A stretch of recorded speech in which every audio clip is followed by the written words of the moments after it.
రాబోయే రోజుల్లో తెలంగాణలో కాషాయం జెండా ఎగరేస్తామని చిట్యాల మండల బీజేపీ అధ్యక్షులు బుర్ర వెంకటేష్ గౌడ్ అన్నారు. బీజేపీ జాతీయ అధ్యక్షుడు నితిన్ నవీన్ వరంగల్ జిల్లాకు రావడంతో చిట్యాల నుండి బీజేపీ మండల అధ్యక్షులు బుర్ర వెంకటేష్ గౌడ్ ఆధ్వర్యంలో పెద్ద ఎత్తున తరలి వెళ్లారు.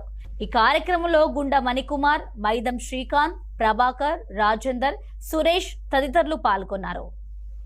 జాతీయ అధ్యక్షులైనటువంటి శ్రీ నితిన్ నవీన్ గారు మొట్టమొదటిసారిగా జాతీయ అధ్యక్షులు అయిన తర్వాత వరంగల్ నగరానికి రాబోతున్నారు.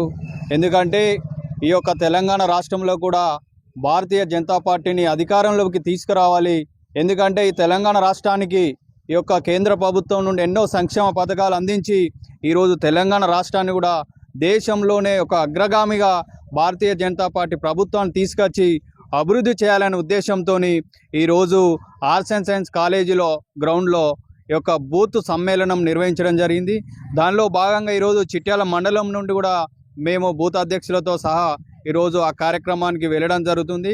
ఎందుకంటే ఏదైతే ఈ దేశంలో ఎక్కడ చూసినా, ఏ రాష్ట్రంలో చూసినా భారతీయ జనతా పార్టీ అధికారంలోకి వస్తూ ఆ యొక్క రాష్ట్రాన్ని అభివృద్ధి పదంలో నడిపిస్తూ ఒకటి కాదు, రెండు కాదు, 3 సార్లు కూడా ఈరోజు ప్రతి ఒక్క రాష్ట్రంలో గుజరాత్ అయితేంది, మధ్యప్రదేశ్ అయితేంది, ఛత్తీస్గఢ్ అయితేంది, ఏ రాష్ట్రంలో చూసినా కూడా మొన్న పశ్చిమ బెంగాల్లో కూడా అధికారంలోకి రావడం జరిగింది.